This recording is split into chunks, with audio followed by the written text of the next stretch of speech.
Julien Letartre, bonjour. Bonjour Thierry Burtin. Alors, je rappelle que vous êtes conseiller des Français de l'étranger, c'est-à-dire que vous représentez tous les Français qui résident au Portugal. Vous êtes un des quatre élus et donc forcément, vous vous occupez un petit peu de toutes nos préoccupations. Et une de nos préoccupations majeures, on va dire, ce sont les problèmes que les Français peuvent rencontrer lorsqu'ils sont établis aujourd'hui au Portugal. L'une d'entre elles, de ces préoccupations, ce sont les problèmes pour refaire ses papiers.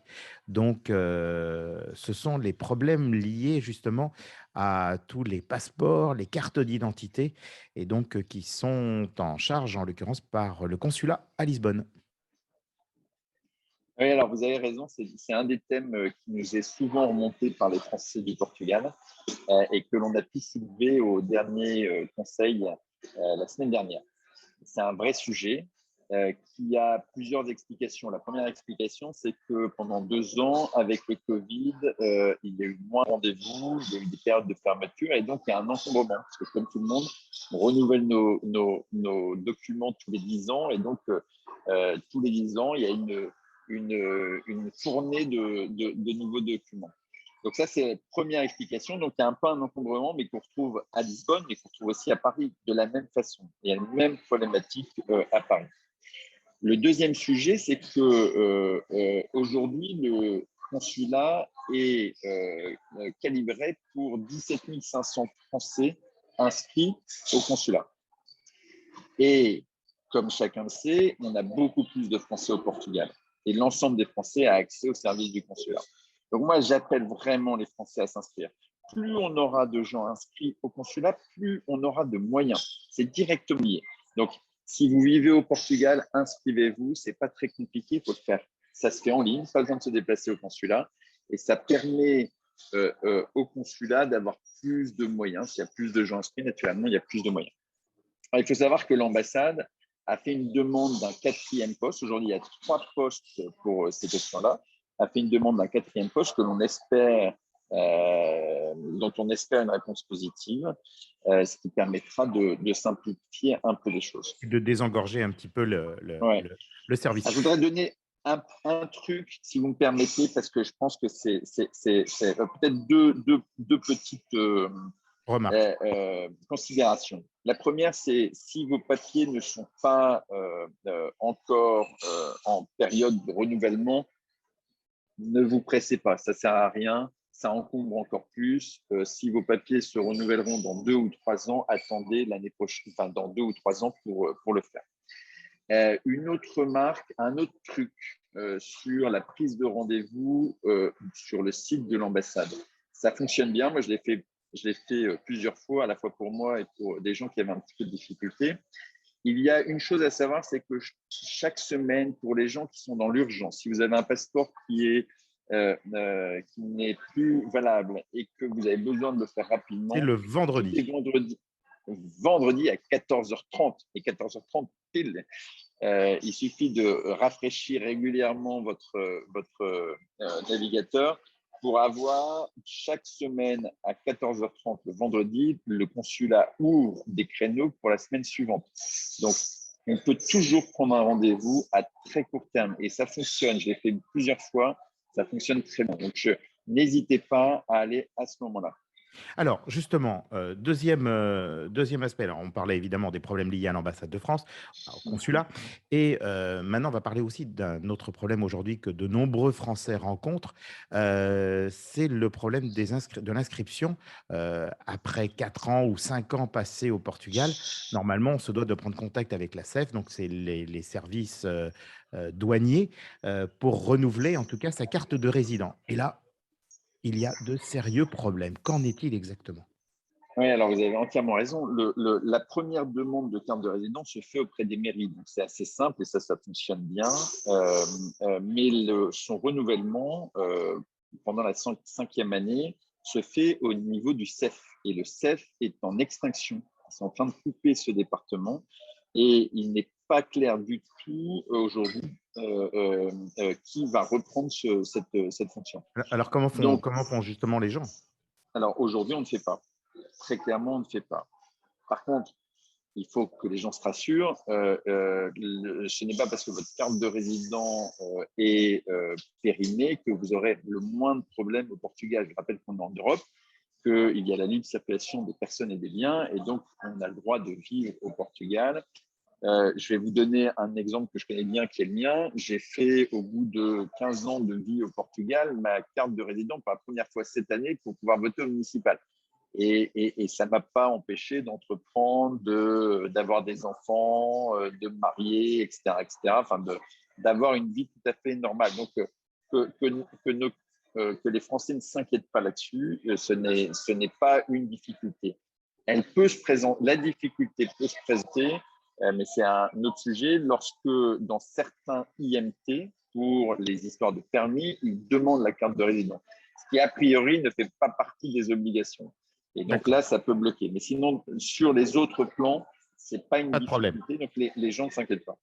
Alors, Julien, moi, j'ai un autre sujet aussi, qui est un sujet qui revient un petit peu à l'ordre du jour. C'est forcément dans les lycées, c'est la fermeture de certaines classes en raison, de nouveau, de la remontée de la Covid.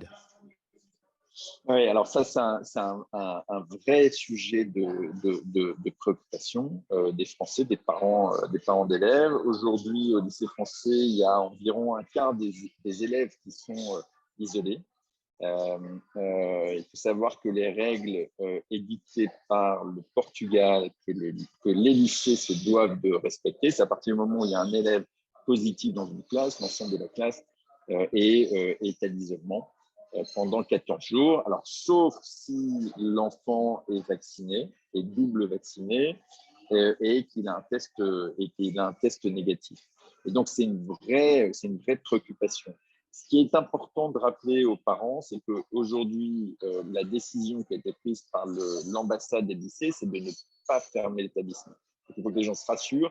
Il y a une vraie volonté de la part du lycée et de l'ambassade de maintenir le lycée ouvert, même si il y a un quart des élèves qui ne peuvent pas, qui ne sont pas, qui sont à l'isolement, mais le reste va bien à l'école et ça fonctionne. Moi, j'ai 2 enfants au lycée et ils vont très normalement à l'école. Et on sait tous, parents, que c'est ultra important de ne pas avoir à nouveau un confinement. On a vu les dégâts que ça faisait. Alors, tout autre sujet, Julien, comme on a la chance de vous avoir, je sais aussi que la semaine dernière, vous avez eu beaucoup, beaucoup, beaucoup, beaucoup de réunions. Vous avez rencontré beaucoup de monde, et tout particulièrement, alors, vous avez parlé de staff et d'action sociale. Moi, j'aimerais bien vous Oui. entendre très rapidement justement sur ces deux points. Alors, nous avons eu 2 conseils consulaires la semaine dernière. Un sur le staff, qui est un dispositif d'aide aux associations françaises à l'étranger. Il y a un budget de 2 millions d'euros au niveau global qui a été disponibilisé par l'État français pour soutenir des projets d'associations françaises à l'étranger. Aujourd'hui, il y a peu de dossiers qui sont présentés. J'appelle vraiment les associations à profiter de ce système. Ça fonctionne bien. Il y a une première étape où l'ambassade sélectionne en conseil consulaire les dossiers et une deuxième étape où il passe à Paris en commission au mois de mars. Donc tous les ans, il faut présenter un dossier courant septembre pour avoir l'année suivante le projet validé. Voilà. Donc ça, c'était le premier point. Deuxième point, moi, je ne connaissais pas ce dispositif, mais l'État français aide ses concitoyens à l'étranger qui sont en grande difficulté. Et donc, nous avons une fois par an une commission pour établir les aides qui seront attribuées aux différents Français. Aujourd'hui, il y a une douzaine de personnes qui sont aidées au Portugal. Une des grandes difficultés que nous avons, c'est d'identifier les gens qui sont en grande difficulté. Donc, faites-nous remonter ce type d'infos. C'est important qu'on ne laisse pas tomber les Français qui vont pas bien. Voilà. Et OK, alors, je voudrais juste souligner qu'il y a un travail qui est fait par le consulat. Moi, je découvre, hein, vous savez que je suis récemment nouvellement élu, élu. donc je découvre les dispositifs. Je trouve que le consulat fait un travail remarquable et extrêmement humain dans toutes ces questions sociales. Alors, mon dernier point, Julien, c'est Casa France. Casa France, c'est un projet que vous avez présenté. Heu, c'est peut-être celui qui vous a fait en même temps, élire, hein, parce que, vous avez vendu un projet. À l'heure actuelle, il n'est pas encore, on ne le voit pas. Alors, est-ce que vous pouvez nous en parler un petit peu? Oui, avec grand plaisir. Vous avez raison, c'est le projet que nous avons porté pendant la campagne. C'est le projet qui nous a animés aussi pendant cette campagne. C'est le projet pour lequel moi, je me suis présenté et l'ensemble de la liste s'est présenté. On voulait vraiment avoir un impact sur la communauté française au Portugal. Et donc, c'est un projet qui est de longue haleine et que l'on a séparé en deux temps, un temps court et un temps long. Une casa, un immeuble en dur, c'est quelque chose qui met du temps. Donc ça, c'est ce qu'on appelle le temps long. Donc le travail a déjà commencé pour identifier des lieux, pour imaginer sa construction, pour imaginer son financement. Ça, c'est un travail qui est en cours, mais qui va prendre 2, 3 ans avant de voir le jour. Par contre, il y a aussi le temps court, c'est-à-dire on ne peut pas attendre 3 ans pour aider la communauté. Et donc, la partie associative, l'association Casa France, est en train d'être montée. Et notre objectif, c'est qu'à la fin de l'année, l'association soit constituée pour que les gens puissent adhérer en janvier de l'année prochaine et qu'on puisse lancer des travaux. Et là, l'idée, elle est assez simple. Il y a déjà énormément de choses qui sont faites par les associations qui le font très bien. Et là, vous vous rappelez, la Casa France, elle est là pour soutenir les associations et pas les remplacer. Et puis, il y a des choses qui n'existent pas. Et l'idée, ce sera de monter quelques projets avec des bénévoles qui s'intéresseront à ces projets-là et qui les développeront. Pensez par exemple à une bourse au stage, qui nous semble quelque chose d'important à développer, mais à d'autres projets comme ça aussi. D'accord, donc ça va voir le jour, on a compris, donc début Ouais, janvier. Donc début janvier, exactement. eh bien, écoutez, je vous donne rendez-vous, peut-être pas le 1er janvier, mais le 2 janvier pour venir nous en parler. Donc je plaisante un petit peu, mais en tout cas, j'ai hâte de voir effectivement cette association voir Nous le jour. aussi, nous aussi. Julien Letartre, merci beaucoup pour être intervenu sur l'antenne de la French Radio. Je rappelle que Merci vous Thierry. êtes conseiller des Français de l'étranger, un des 4 élus pour nous représenter au Portugal. Et donc, bien, vous avez toujours la liberté de venir prendre le micro, de venir prendre la parole devant nos auditeurs, donc en fait, tous les Français, pour nous parler justement de tous les problèmes que l'on peut rencontrer et surtout des solutions que vous pouvez nous apporter. Merci Julien, à très très bientôt. Merci beaucoup, à bientôt. La French Radio, Portugal.